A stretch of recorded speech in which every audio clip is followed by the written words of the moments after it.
بسم اللہ الرحمن الرحیم، السلام علیکم۔ میں ہوں سیبی کاظمی، آپ دیکھ رہے ہیں فیس بک اور یوٹیوب۔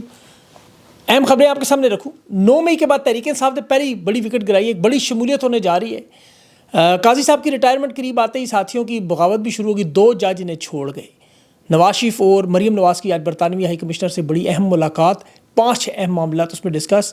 القادر ٹرسٹ میں حسن نواز کی پراپرٹی کا ریکارڈ آ گیا اور اب نواز شریف کی پراپرٹی کے ساتھ کیس جڑ گیا القادر ٹرسٹ، 190 ملین۔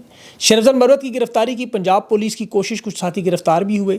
قومی اسمبلی کی 73 نشستیں شدید خطرے میں، اور اسلام آباد کی 1700 نشستوں پر الیکشن کا اعلان بھی ہے۔ آئی ایس ایف اور پنجاب کے آزادی رضاکار آپس میں جڑ گئے۔ فضل الرحمان صاحب کی للکار بھی سامنے آ گئی، اور ٹویٹر پہ اشر باجوہ نے ایک خواجہ آصف کے اکاؤنٹ کا پوسٹ مارٹم کیا، کس کس کو فالو کرتے ہیں، عجیب و غریب معاملہ نکلا ہے۔ الیکشن کمیشن اور فارم 47 کی واردات میں نادرہ کا آج سسٹم الیکشن، وہ بھی بیٹھ کے الیکشن تھے آج، اس کی تفصیل بھی آپ کو بتاتا ہوں۔ لیکن سب سے پہلے قاضی صاحب کا معاملہ، بڑی اہم خبر، کل الیکشن کمیشن کی اپیل لگی ہوئی تھی، لارجر بینچ بنا کے 5 رکنی بینچ تھا، جس نے پنجاب میں جو الیکشن ٹریبیونل میں تحریک انصاف کا مینڈیٹ چھیننے کی درخواستیں لگی ہوئی ہیں، وہاں پر حاضر ڈیوٹی جج لگیں گے یا ریٹائرڈ۔ یہ الیکشن کمیشن کا کہنا ہے کہ ریٹائرڈ جج لگانے ہیں۔ حکومت نے قانون سازی کی کوشش بھی کی، بل بھی پاس کیا کہ ہم ریٹائرڈ جج لگائیں گے، لیکن chief justice Lahore high court عالیہ نیلم صاحبہ نے حاضر ڈیوٹی ججز کو اپوائنٹ کرنے کی بات کی۔ جو پہلے شہزاد ملک صاحب جو سپریم کورٹ جا چکے ہیں، انہوں نے بھی فیصلہ دیا تھا، اس پہ وزیر اعلیٰ مریم نواز کو بھی بلایا، کمیٹی کو بھی بلایا، تجاویز مانگی، اور پھر حاضر ڈیوٹی ججز کو ٹریبیونل کے کیسز دے دیے۔ 8 جج یہ منتخب کیے تھے، لیکن اب تحریک انصاف چاہتی ہے کہ یہاں پر حاضر سروس جج لگیں، اور لاہور ہائی کورٹ بھی اس میں ان کے ساتھ تیار تھی، لیکن یہ معاملہ الیکشن کمیشن سپریم کورٹ میں لے گیا، وہاں اپیل کی، قاضی صاحب نے فل فور اپیل لگا بھی دی اور 5 رکنی لارجر بینچ بھی بنا دیا۔ اب قاضی صاحب کی خواہش یہ ہے کہ یہ لاہور کی نشستوں کا، پنجاب کی نشستوں کا، یہ نون لیگ کے حق میں فیصلہ دے دیا جائے ریٹائرڈ جج لگا کے، تاکہ ان کی ایکسٹینشن کا راستہ صاف ہو۔ لیکن انہیں بڑا دھچکا ملا، اپنے جج ان کے باغی، اور کل 11:30 بجے کیس تھا، آج ڈی لسٹ کرنا پڑ گیا انہیں۔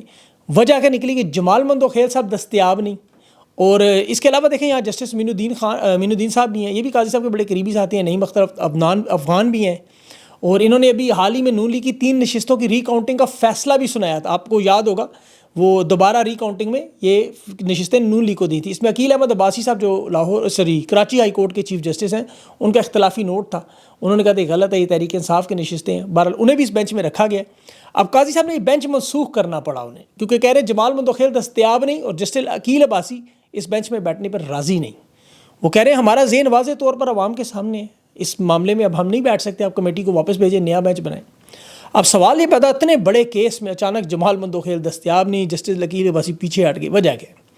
دیکھیں جواب تو اس کا بڑا سادہ ہے۔ قاضی صاحب کی مدت ملازمت توسیع کے حق میں ججز نہیں ہیں سپریم کورٹ کے۔ یہ تمام جج یہ بات جانتے ہیں کہ قاضی صاحب کی مدت ملازمت میں اگر توسیع ہوئی تو سپریم کورٹ کی بدنامی تو ایک اپنی جگہ، اور اس کا علیحدہ نقصان جو سینیورٹی میں لوگ ہیں وہ متاثر ہوں گے۔ آپ کو یاد ہوگا جسٹس اعجاز الحسن جو آنے والے چیف جسٹس ہوتے، انہیں راستے سے ہٹایا گیا، منصور علی شاہ چیف جسٹس اگر بنے تو یہ 27 نومبر 2027 تک ہیں، پھر جسٹس منیب اختر کی باری ہے، پھر جسٹس یحییٰ آفریدی کی باری ہے۔ اگر قاضی صاحب کا معاملہ ہو تو پھر نیچے سے سینیورٹی میں سارے لوگ مارے جائیں گے۔ تو اس لیے قاضی صاحب کی ریٹائرمنٹ کا جو وقت قریب آ رہا ہے، اگر تحریک انصاف اس کیس کو مزید کھینچ گئی تو قاضی صاحب کا پتہ بالکل کٹ جائے گا۔ یہ 2/3 اکثریت مکمل نہ ہوئی تو قاضی صاحب کو پھر کوئی بچا نہیں سکتا، اور جج اسی لیے بغاوت کریں گے، یہ بات میری یاد رکھیے گا آپ۔ آج نواز شریف صاحب اور مریم نواز کی بھی جو بڑی ہنگامی ملاقات تھی برطانوی سفیر جین میریٹ سے، اس میں بھی بڑا اہم معاملہ تھا یہ قاضی صاحب کا، وہ میں آپ کو بتاتا ہوں آگے۔ لیکن ایک تو دیکھیں نواز شریف صاحب، وہ ان کے مریم نواز صاحبہ کے کاروبار ہیں وہاں، یہ وہاں برطانیہ میں رہ چکے ہیں، گارنٹیاں لے کر آئے تھے معاملات حل کرنے کے لیے، لندن پلان، وہ سارا آپ جانتے ہیں۔ اسی تناظر میں اب القادر ٹرسٹ کیس جو چل رہا ہے 190 ملین پاؤنڈ کا، جس پہ قاضی صاحب نے ملک ریاض کا نام بھی لیا، عمران خان نے اسلام آباد ہائی کورٹ میں درخواست دی کہ حسن نواز کی پراپرٹی 1 ہائیڈ پارک کا ریکارڈ منگوائیں، کیونکہ جب اس کیس کی کراس ایگزامینیشن ہو رہی تھی تو تفتیشی افسر نے یہ تسلیم کیا، وہ مان گیا کہ 190 ملین میں جو 50 ارب کا معاملہ ہے وہ حسن نواز شریف کی لندن پراپرٹی سے جڑا ہوا ہے، جو ملک ریاض نے حسن نواز کو بیچی ہے۔ تو یہ کیس عمران خان سے نکل کر حسن نواز شریف گردن میں جا پھنسا۔ اب برطانیہ سے بات کرنا ضروری ہے۔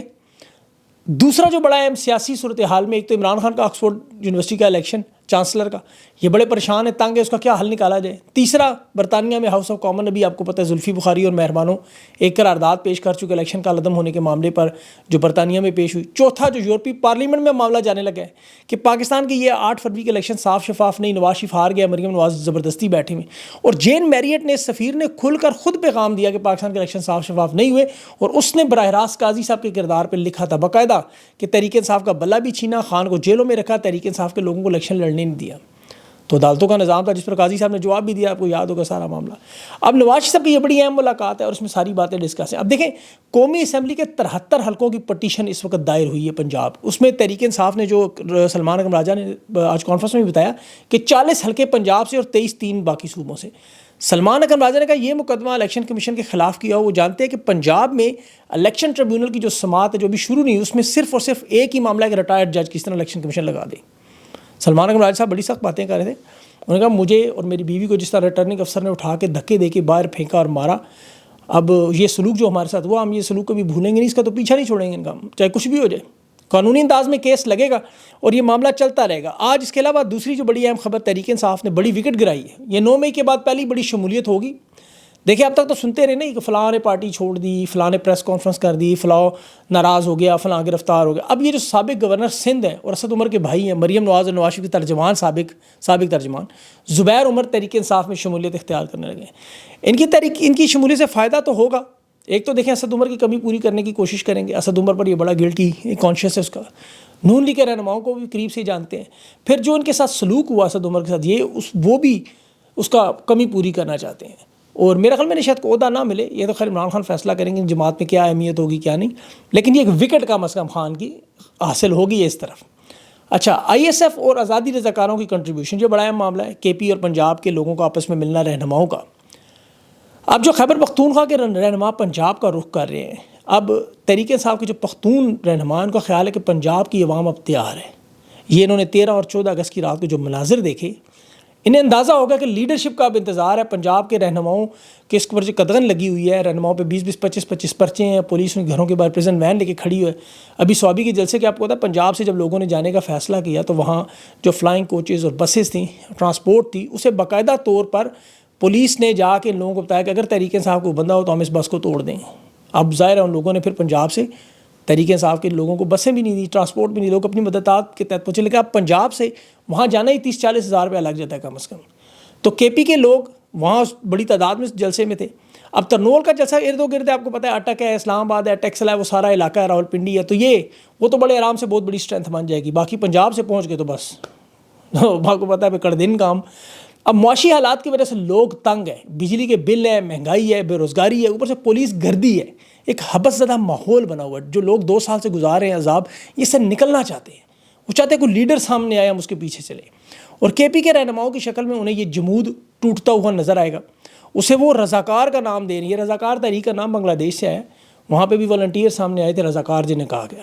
اسی طرح پنجاب میں بھی اب والنٹیئر رضاکار اپنی مدد آپ کے تحت نکلنا شروع ہو گئے ہیں، اور اگر انہیں کے پی سے یہ سپورٹ ملی تو یہ ان کی تحریک کامیاب ہوگی، کوئی 30 کے بعد اسٹوڈنٹ بھی میدان میں آ جائیں گے، وکلا بھی آ جائیں گے۔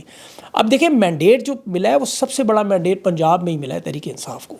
یہ پنجاب میں کلین سویپ کر چکے ہیں، عوام ان کے ساتھ موجود ہے۔ اب ظلم اور فسطائیت سے انہوں نے معاملات کو دبایا تو ہوا ہے، لیکن نہ مقبولیت کام کر سکے اور نہ ہی مظلومیت کے ووٹ کو۔ تو اب پنجاب ایک دم بنگلہ دیش بننا یہ کسی بھی وقت ہو سکتا ہے، اسے روکنا ناممکن ہوگا، کیونکہ خیبر پختونخوا کے جو رہنماؤں کی صورت میں ایک سہارا نظر آیا، لوگ نکل پڑیں گے اور ایک دم نکلیں گے، ہلا بولنے والا کام۔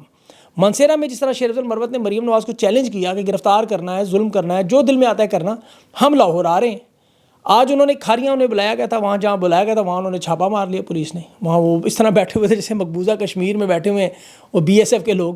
شیر افضل کے کچھ قریبی لوگوں کو گرفتار بھی کیا گیا۔ ابھی وہ آئی ایس ایف کا رہنما ہے مینا خان افریدی، اس کی میں باتیں سن رہا تھا۔ اب پنجاب پاکستان کا حصہ ہے، وہ اسے علاقہ غیر بنا کے بیٹھ گئی ہے پنجاب پولیس۔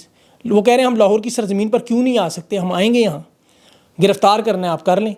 اب بڑی تعداد میں دیکھیں عوام ان کے ساتھ اگر آتی ہے تو پھر گرفتاری کا معاملہ ہونا نہیں چاہیے۔ پنجاب حکومت کو اگر تھوڑی عقل ہوئی تو سیاسی آزادی دے، ورنہ امن و امان کا بھی خدشہ بن سکتا ہے، اور یہ حکومت خود بنائے گی، یہ تو چاہتے ہیں کوئی ایسا کام ہو۔ اب سوابی میں دیکھیں جلسہ ہوا، وہاں جلسہ کر کے انہوں نے لوگوں کو متحرک کیا، سیاسی معاملات کیے، جس طرح دنیا بھر میں سیاسی جماعتیں کرتی ہیں. بلاول 3 دفعہ لانگ مارچ کر گیا ٹرینوں پہ چڑھ کے.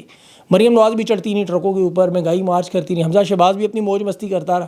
تو انہیں چاہیے انہیں بھی کرنے دیں، لیکن روکنے کی صورت میں پھر معاملات خراب ہوتے ہیں، اور اللہ نہ کرے کہ ایسے کوئی معاملات ہو. ابھی پنجاب میں جو آزادی رضاکار ہیں، آج وہ بھی عمران خان اور ان کے جنرل سیکرٹری پنجاب ہے اویس یونس، اس کی رہائی کے لیے لاہور میں بہت بڑی ریلی بھی نکالی، اور یہ حرکت شروع ہو چکی ہے. یہ مومنٹم 13 اگست کے بعد جو بنا ہوا یہ بلڈ ہوتا جا رہا ہے. یہ 22 کے جلسے کے بعد یہ اس میں اضافہ ہی آپ کو ہوتا ہوا نظر ہے، کمی نہیں ہوگی.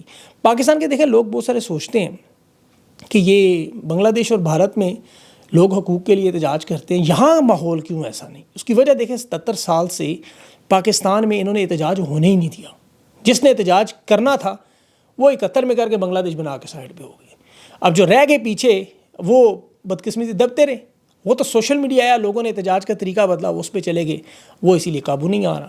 اسے بھی آپ احتجاج سمجھ لیں جو سڑکوں پر ہونا تھا. اب عوام اپنے غم و غصے کا اظہار وہاں کرتی نظر آتی ہے، پھر انہیں ڈیجیٹل دہشت گرد کہتے ہیں.